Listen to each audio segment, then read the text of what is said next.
In August 1966, two electronics technicians climbed a hill overlooking Niterói, Brazil.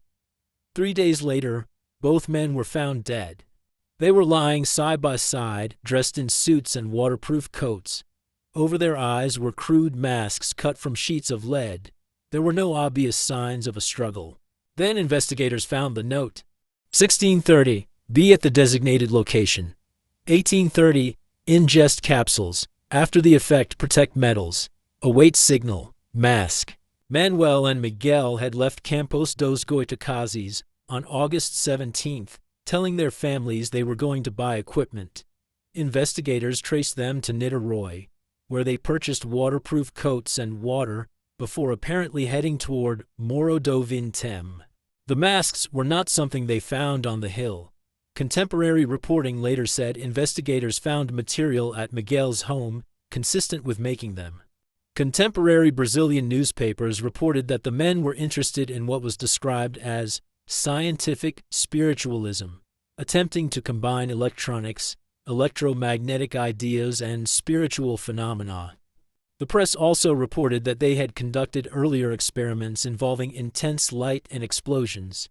Police reportedly found electrical equipment, spiritualist material associated with their experiments.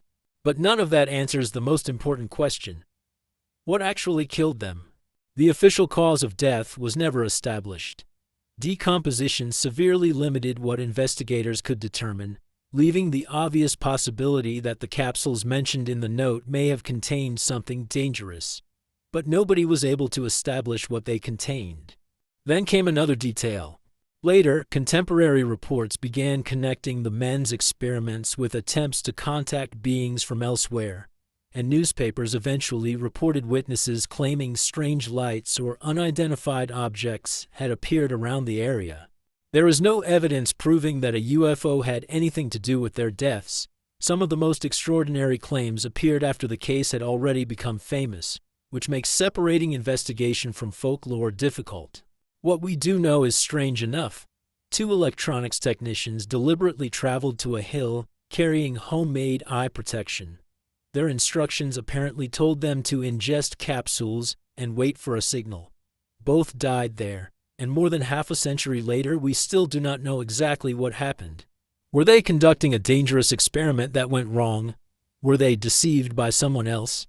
Or were they genuinely expecting to make contact with something?